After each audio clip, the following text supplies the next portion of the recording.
How to fix moisture detector on your Samsung phone.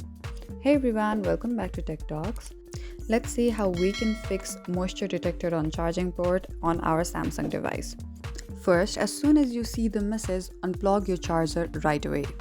Then long press the power button and turn off your device completely. Use a clean, dry cloth to wipe the charging port. Don't insert anything sharp. You can also hold your phone with the port facing downward and shake it gently. Place your phone in a cool, dry place for a few hours. Let it air dry. Avoid using heat or air dryers. If you need to charge your phone urgently and it supports wireless charging, that's a safe alternative while the port dries. After you let it dry for a few hours, and if you're still seeing the error, try restarting your phone or visit the nearest store, Samsung store, to fix your charging port. That's it for the video. If you like this content, don't forget to give this video a big thumbs up and subscribe to our channel for more similar tech content.